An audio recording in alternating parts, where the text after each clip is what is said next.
Welcome to the penultimate day of the 2014 Alltech FEI World Equestrian Games. Yesterday, our French hosts won their first gold medal of the Games when Jacques Ferrari raised the roof of the Zenith Stadium when clinching the men's individual vaulting title. Joanne Eccles for Great Britain confirmed her superiority in the sport when she retained the women's equivalent. The driving gets tougher today when the 46 four-in-hand teams tackle the challenging marathon. After the dressage stage, Chester Webber for the US has a 3-point lead over reigning champion Boyd Excel. Anticipation is rising for the unique Final Four jumping competition tomorrow. And to bring us some insight and historic aspects of it, I am delighted to be joined by jumping course designer Frédérique Cottier and former international show jumper and FEI commentator Steve Hadley. Thanks very much indeed, gentlemen, for coming in this morning. Nice to see you both so early. Frédérique, let's just start with you. You're here designing the course at the Alltech FEI World Equestrian Games. That's a great honour in itself. But as a rider, you were also riding at this level and at Olympic level. When did you decide that you would perhaps stop riding and become a course designer? And why did you do that? Why did you choose to do that career? Before I took that decision, I was very interested by course design. And I was in the French team for probably 10 or 15 years. Yeah. I had the luck to have a super horse called Flambeau. Yeah. You know, I have a good career with him. I was twice at the Olympics. We won the Grand Prix de Rome 3 times. Did you? 3 times in Aachen, second, a lot of Nations Cup, a lot of championship. And I was also a trainer. I still be a trainer. And it's so difficult today to have good horses. They are so expensive. And for me, it was interesting to do something else, but to stay in the height sport. And of course, for me to be here as course designer, it's very important because, as you know, now we took that decision 3 years ago. A course designer can just build once in his life, Olympics and World Championship. In the past, it was a little different, but now that's the rules. I think it's a good rule. May I ask you, how long does it take from when you started to be a course designer or trained to be a course designer to be designing at this level? How long does that process take? From the beginning to today? Yeah, to... I don't know, 20 years. Yeah. Steve, between 15 and 20 years. Steve, when you were riding, can you see, is there a difference in the courses? I mean, you know, these horses seem to be getting so competitive. There's so many good horses about. Can you see, is there a difference, for example, technically, is there a difference? I think the whole thing is different now, Phil. It's to when, you know, when I was competing internationally, that was 30 years ago. And I think, you know, Frédérique has just talked about his great horse Flambeau. He was one of the best horses I ever saw. And in my opinion, I don't know if I'll ask Frédérique, he would still be a very good horse today. He would jump these courses today. And so would Milton, and so would several other horses. But basically, I think these horses, the big jumpers as they call them, purpose-bred horses, can get more distance, they can get more height and width, they can lengthen and shorten, you know, because he will, I haven't walked his courses today, but, you know, he will have them lengthening and shortening and asking him distance problems as well as height and width. And I think the modern day show jumper has a lot more scope and ability than they did 30 years ago. And a lot of horses that were successful 30 years ago would struggle to jump major championships these days. What about the great horses? Excuse me, but I think the big difference is also the blood. Yeah. I mean, a horse today has to be very careful. Sure. A lot of reflex. That's the reason a horse like Flambeau or Japlou or Milton or Uncle Zac or Flambeau was quality. Yes, but a lot of horses, even Gladstone, Calypso, all these horses with a lot of blood, you know, they have to be quick, very clever, very careful. And in the past, I remember when the rider was looking for horses, they asked, I need a horse with a big scoop. Yes. That was the most important. And today, it's a careful horse. Yeah. So from a designer's point of view, it's got the horses seem to be getting better and better and better. What are the challenges that when you sit down you think, okay, in 1 year's time I have to build in Normandy for the World Equestrian Games? What do you think? Do you think to yourself, I must make them big, I must make them wide? How you have to accommodate so many different nations as well. How do you start that process? For the games, I started to work on it 1 year ago. Yeah. Because I have to prepare my plan, and I have also to. I decide to design the fences. So my first course was a walk across Normandy. My second course was something with history in Normandy. My third course was a little more modern. So, and I have to adjust, okay, this fence has to be there, this fence has to be there, and after I do the course. But, okay, the pressure is important because the event is very important. But sometimes, because it's a marathon, faults will come. Sure. Because it's quite impossible to ask a horse to be clear at that level 5 courses during 5 days. So it's somewhere a little more easier. That technical pressure is a little less than the Grand Prix one-shot. Sure. The pressure is the event. Yes. And the remember of it. Yes. From all the others. But somewhere I stay on my philosophy, you know, put difficult for the rider and always comfortable for the horse. The rider has to find the solution to jump clear with this horse, even the horse is not a superstar. Sure. And I remember in the past, if you didn't have the machine, if you have 2 big oxer, very wide oxer with a short distance inside, if you don't have the machine and press the button, it's impossible. So I can put 2 oxer wide, but before these 2 oxer, I have a long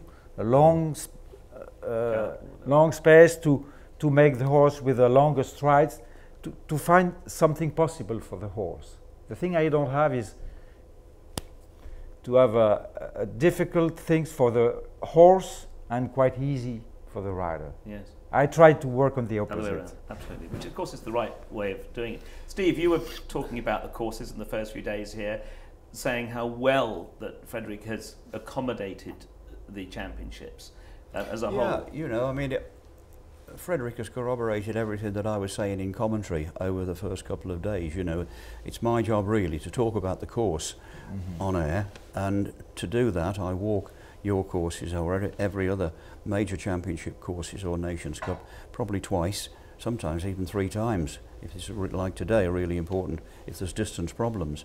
But I also talked to several riders, and several riders on the first day said, this is not very big, this is going to be flat out gallop. Well, okay, yes, it was the speed leg, but it wasn't flat out, it got a very, very good result. The same with the Nations Cup. I walked those courses and I said to several riders, what do you think? You know, I'll ask a different rider or different 3 or 4 riders every day and get their opinion, take a soundbite from them. And they all said, it's not the biggest, you know. I've walked courses that I thought, this is big.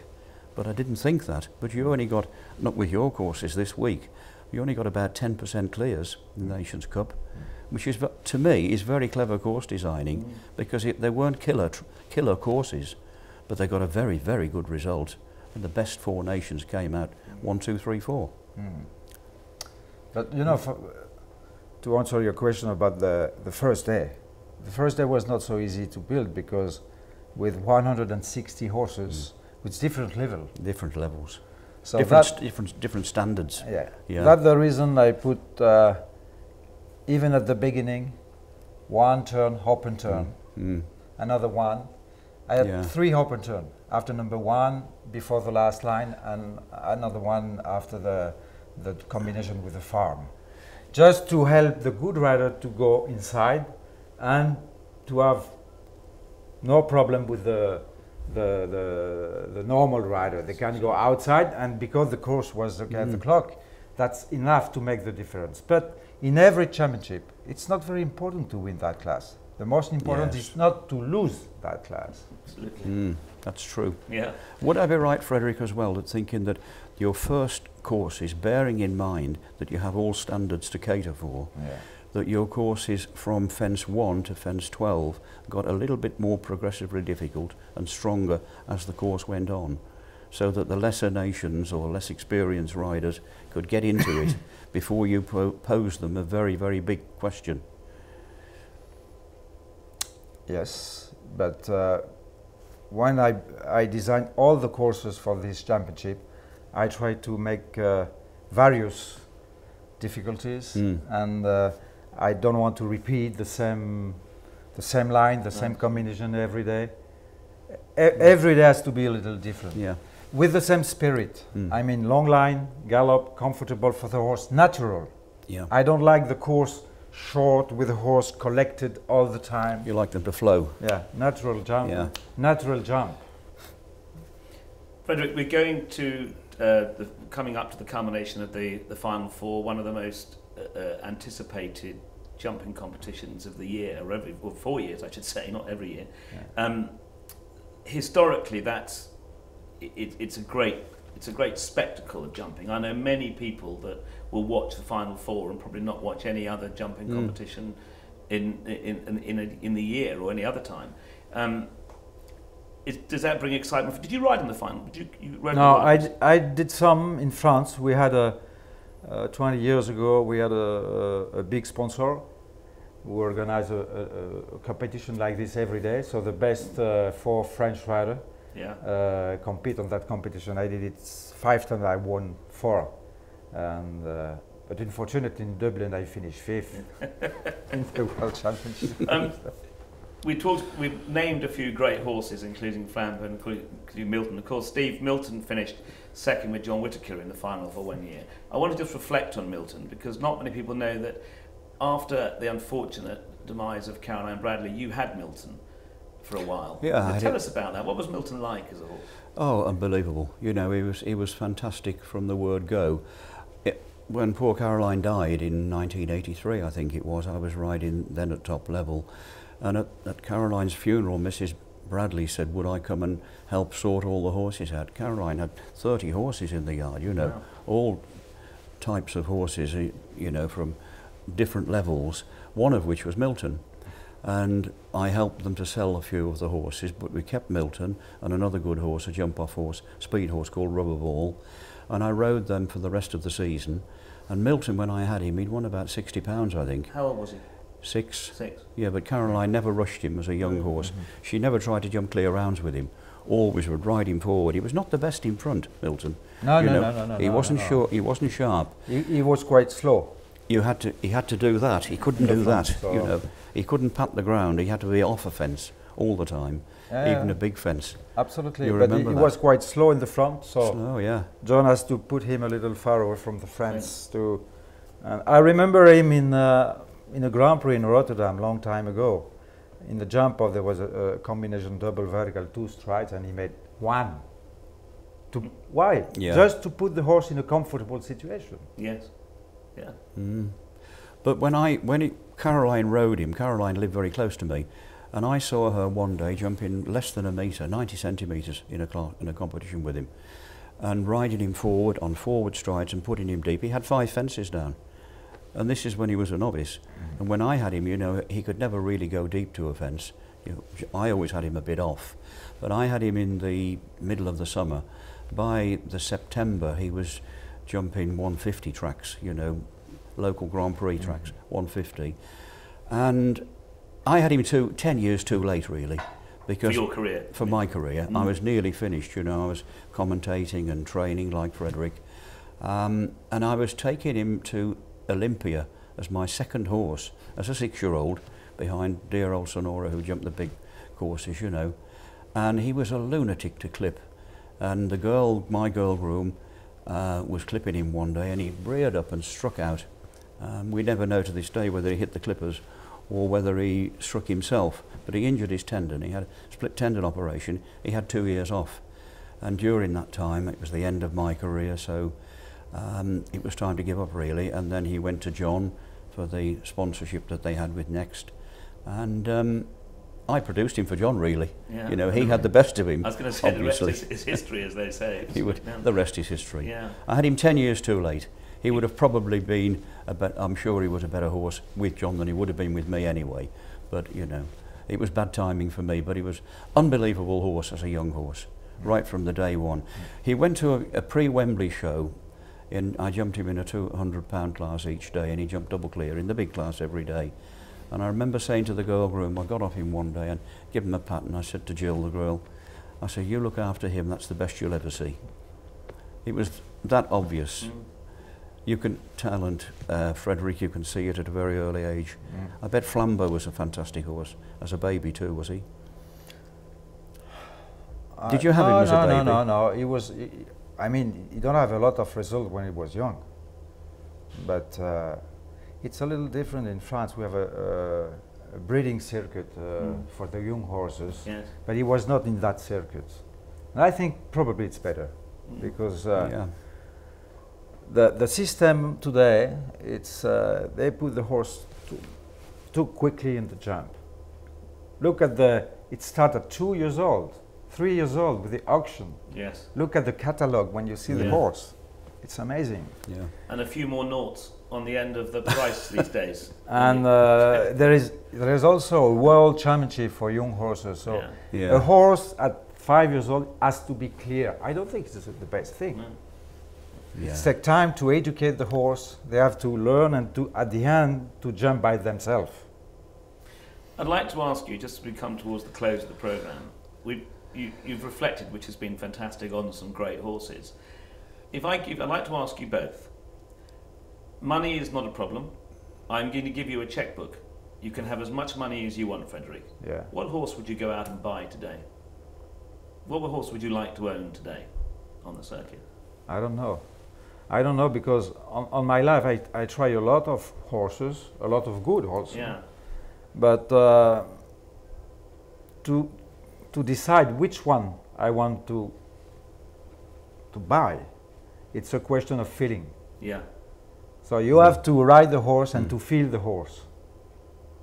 What about you, it must be a communion with the horse. Who would you like to take home with you? I agree with Frédérique entirely that it's what suits one rider doesn't necessarily suit another rider.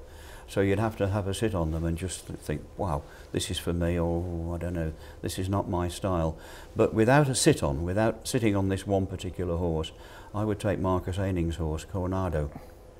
I think he has unbelievable jump, physique. He's just a little bit tricky in his mind, but you know, he has tremendous ability. But Marcus is Marcus. No. But exactly. So exactly. Absolutely. Yeah, exactly. So it's not easy. No, it isn't easy. Well, I wish you the very best of luck, Frédérique, over the next couple of days. So the culmination of a great week of jumping sport, a great week of equestrian sport over the last 2 weeks here at the Games. Steve, you're going to be up there with the headphones on. I'm going to join you tomorrow, I think. Okay. And we'll look forward to seeing how the weekend unfolds. Thank you very much indeed for joining us. You're welcome. Well, yesterday, Sienna went out and had a look at the driving. Let's go and see what she got up to.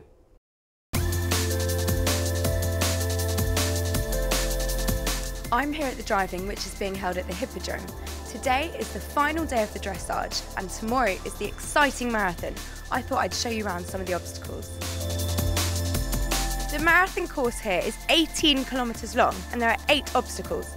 I'm coming up to obstacle number 3, and I spot Boyd XL. Now, what do you think this horse complex is like? Well, this is number 3, so it's early in the course, so the horses will be quite fresh. But this course at the moment is quite fast. I mean, we go straight down the centre of the obstacle, turn right in front of the bridge, and then up and over the bridge, and do a complete U-turn in the water on the other side, but the gates are very wide. So there's room to be as fast as we can. So he who takes the most risk wins, really. You go straight in, a little bit to the left, then you go right. So we go in there, over the bridge. Go all the way around, slide to right, off through E, and then you turn right and go out. Well, I hope you understood that, because I'm really not sure that I did. I've met up with Louis, obstacle 5. Now Louis, I understand you are one of the people in charge of this obstacle tomorrow. I will be tomorrow, yes. Do you mind walking it through with me? No, not at all. Come along. I'll Come shadow along. you. Okay.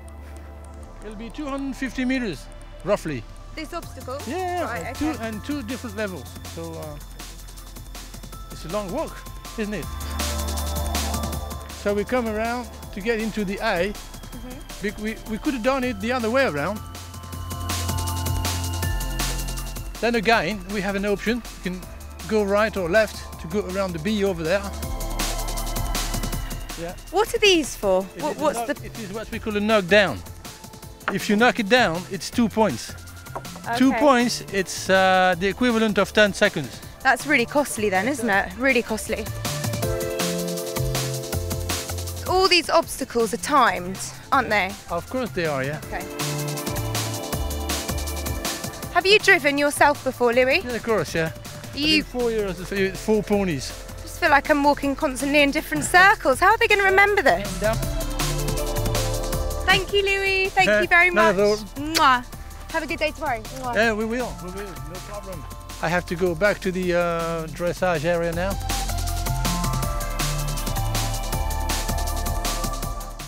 Well, I'm completely and utterly confused now, but I'm sure it will be very exciting tomorrow. I can't wait. I'm now joined in the Chez Philippe studio by Chef de Keep for Ireland, Robert Splaine, and jumpers, Darragh Kenny and Enrique Gonzalez de Darragh. Enrique, I want to start with you because I know that although you're looking very comfortable there, you've actually got some broken ribs. How are you feeling? Well, I'm feeling a little bit disappointed because it takes a lot of work and a lot of training and a lot of many things to come together to prepare correctly to come to the games, and I had a really silly accident a week before where I broke some ribs, and it made my championship a little bit uncomfortable, and even if you are able to ride, it's not the same. You are not feeling the same confidence, and it kind of ruined my championship. So it was a little bit disappointing. And was it a riding accident? It was off a horse, was it? Yes, it was an accident on a horse, and he hit me with a head in the chest, and it moved a little bit my whole cage, and I got a nerve press in the back, which was the most painful thing. But okay, this is the sport. I've been doing this for so many years, and as a professional, you know that every time you get on a horse, you have to take the chance so that these things can happen. Well, it's good to see that you are here. Yeah. Fortunately, there's more shows to come, and I would like my horse was. I think I have a very special horse, and I think he deserved to have a better championship because he's better than what that we did. And I was a little bit sad for him. Robert, you've got Darragh's joined us, you've got 3 of your crew in the top 30 later on today. Congratulations on that. Thank you, Philip. I want to just ask you a little bit about being a chef de keep. How long have you been chef de keep of the Irish team now? I'm running on 10 years now, Philip. 10 years. Yes. Sometimes I read stories in the press about different team managers around the world, and I wonder to myself, it's great while it's going well, but you're thrown to the hounds quite quickly if it's not going that well. It's a bit like that, isn't it? Yeah, well, that's the nature of sport, isn't it? When you get it right, you're a hero, and but with the benefit of hindsight and you don't win, perhaps you certainly do. You can come in for quite a lot of criticism, I suppose. And yeah, it can be difficult. You're dealing with highly talented individuals, and you've got owners, and of course you've got horses to deal with as well. And in every selection, it's I would be in possession of a lot of information. A lot of it too would be confidential stuff. So by that very nature of that confidentiality, I can't explain myself at times. So you have to take it on the chin. Yeah. Yeah, so there are circumstances that are affecting various decisions, but Correct. Unfortunately, that's not for public knowledge. No, it's not, and it never will be, but that's the nature of it, and I have to make my decisions based on all the information that's available to me, and there is quite a lot of information, there has to be, but that isn't for everybody's ears. No. But such is life. That's it. It's a wonderful sport. I love it, and I like my job. Yeah, and I have to say that you're great whenever we need interviews and things. You're always fantastic, for which I thank you. It's marvellous. Darragh, now I've got a question for you, because all I ever hear about from riders or drivers or any of the equestrian competitors is that they all want to move into Europe because they're nearer the shows. You're Irish and you live in America. What's that all about? Yeah, and I was feeling, you know, last week I rode the horse a week ago here, and then I flew Saturday from America to Europe, rode the horse Sunday and Monday, flew back Monday night to America, rode in the Hampton Classic all week, flew back here on Saturday night again, and then started here again on Sunday. I was kind of feeling tired, but now I don't feel so bad. Seeing Enrique, I shouldn't feel sorry for myself, but you know, I have a great opportunity in America, and I was given a great opportunity at the very start. I worked for a woman called Missy Clark, and she gave me a great opportunity. You know, I was there 1 year and I rode the World Cup finals in Geneva. Yeah. And then a year ago I started my own business there, and you know, it's great to get the chance to ride here in Europe, and I really like riding for Ireland. It's one of my dreams to ride here at a championship, but also I have a good business in America and a good lifestyle, and I like that too, you know. And you're on the East Coast, aren't you? Yeah, I base during the winter in Wellington, and then during the summer in Connecticut. Right. And do you think you'll stay there forever, or is that not a question you can answer at the moment? Do you ever see Ireland being on the horizon? No. Really? No, unfortunately not. No, I really love Ireland, but for me now America is my home, you know. I think I'm going to come to Europe a little bit more during the summer and base here. But up until now I didn't really have the horsepower to do that. But for the winters and for the foreseeable future, I'm going to live in America. Are you suggesting that January, February, March in Florida is better than being in Ireland or Europe? Definitely. Definitely. I'm not fond of the cold or the wet, so Florida really suits me. Enrique, of course, you fly the flag for Mexico, but you also are based in America. You have a stables on the opposite side of the country from Darragh in California. How's that come about?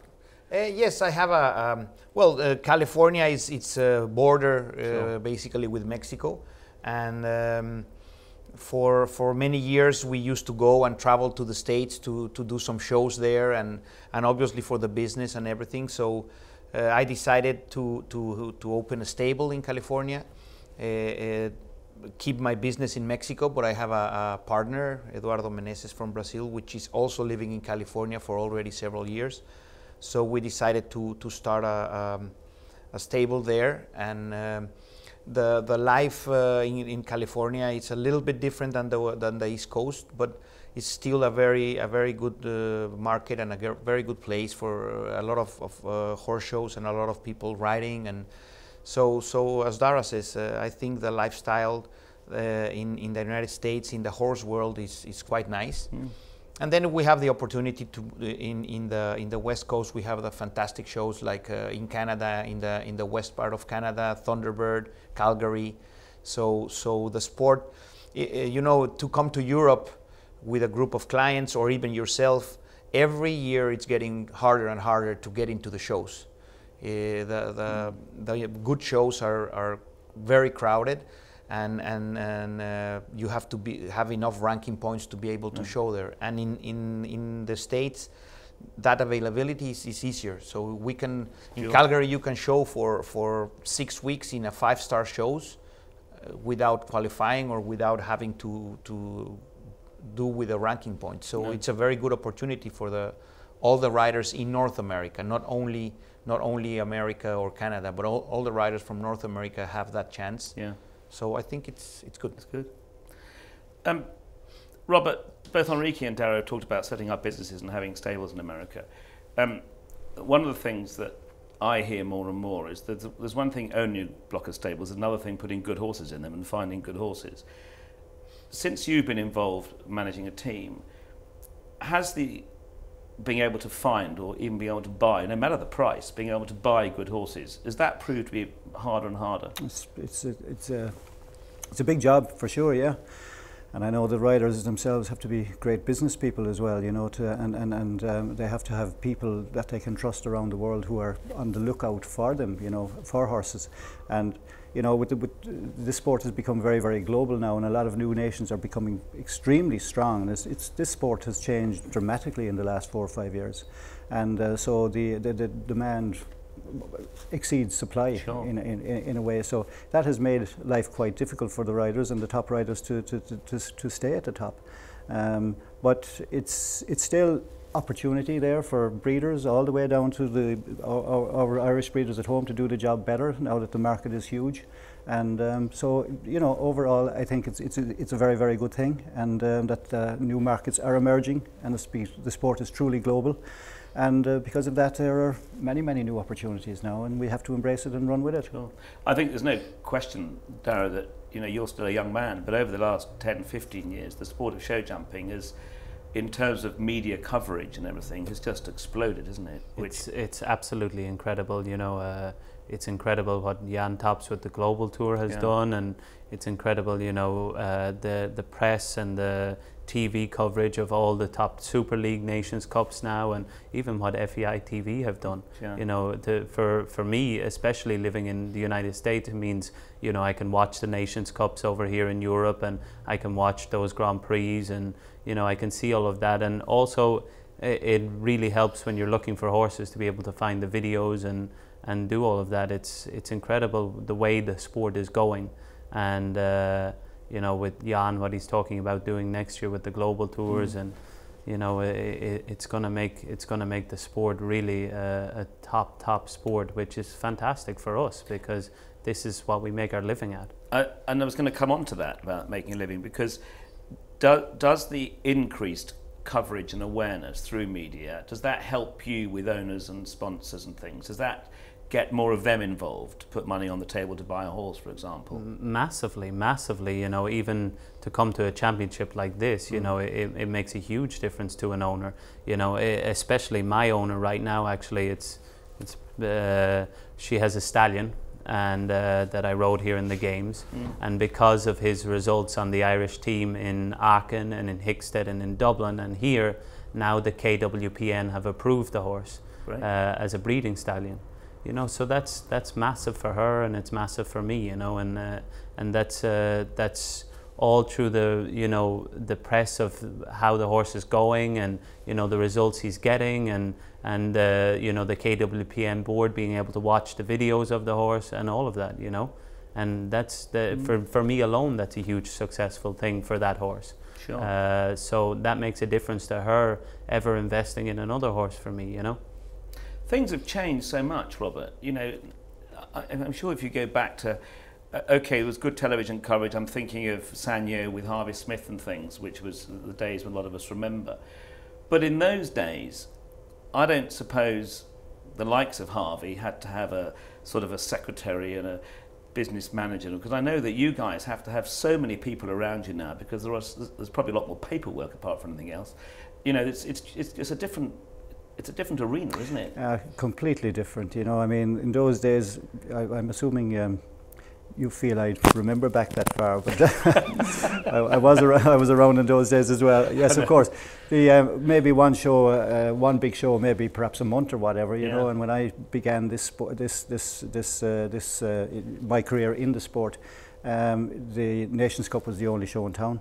Yeah. Now, of course, is a 5-star show every weekend, and perhaps 2 or 3 5-star shows every weekend. So there's huge pressures and demands on the riders and the owners and the horses, of course, to compete a lot. And of course, you have to program it very, very carefully and have managers. You know, it's a completely different scene. Sure. Yeah. I suppose we've talked about the increased benefits and the growth of the sport, which is no doubt that is good news. But of course, as you say, that brings other pressures as well. But I suppose that just goes along with the success. You just have to live with that. Of course. Yeah. Of course, yeah. The ranking list is a huge thing now for the riders, you know, because there are so many good riders now. They simply cannot get into shows without a good ranking. So that in itself puts added pressure. Of course, the Nations Cup still is not ranking based, and if you don't have a ranking, you can still get to the Nations Cup, which is a huge thing for us in Ireland too. You know, for new talent coming along. if they're showing the form required, you know, it's great to get them on the Nations Cup team and take them and give them the experience to bring them to Darragh's level. Let's just mention briefly, of course, look again, another huge change, the Furicia FEI Nations Cup. The final now, you know, the second time this year in Barcelona. What a show that is. What fantastic. €2 million up for grabs. Incredible. It's brilliant, isn't it? It's absolutely fantastic for us riders, you know, and for owners and for everybody involved. It's absolutely fantastic, you know, to have the access to that kind of prize money. It keeps, you know, owners going with horses for a long time. It's good news. So Enrique, are you going home now, or are you going to stay and watch the weekend sport? No, I'm going to stay and watch Darragh going into the final. Good. I hope.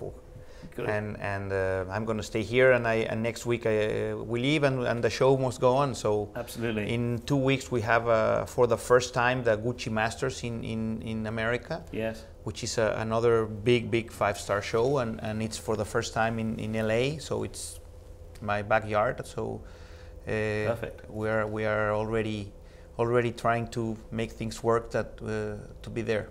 And hopefully you'll be a bit more comfortable by the time. Hopefully, I'm really hoping that it's still 3 weeks almost for the show. So I'm really hoping I can be able to ride there again. And yeah, it's like you were saying. No, I think for our sport, one of the main things is the TV coverage that is getting now, because it's the only way we can get more sponsors into the shows. And I organized shows in Mexico for like 10 years. Okay, yeah. And it was very hard to convince big companies to sponsor the shows, because they rather go to the soccer or to the race cars where it's massive. And it's very hard all over the world. But now with this kind of coverage and everything, it would help the organizing committees to have more sponsors, and this will help the sport to become a really important sport to be seen in TV. No? Yeah, it's a good time. It's a great time. Darragh, good luck to you and your teammates and everybody else later on today. And Robert, thank you once again for joining us. Good luck to my pleasure. You guys that are flying the flag for you, and look forward to hopefully seeing you tomorrow afternoon. Is that right? Tomorrow afternoon, yeah, it is. Thank you very much indeed, guys. Let's now get our daily social media update from Sienna.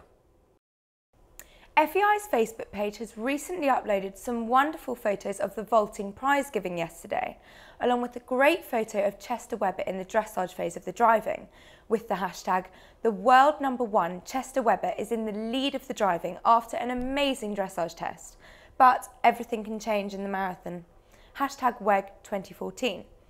Over on Twitter, FEI keeping you up to date with the start times of competition, and have also tweeted, "A loud cheer for driver Carlo Mascheroni, who is 74, the oldest athlete in the entire hashtag WEG 2014.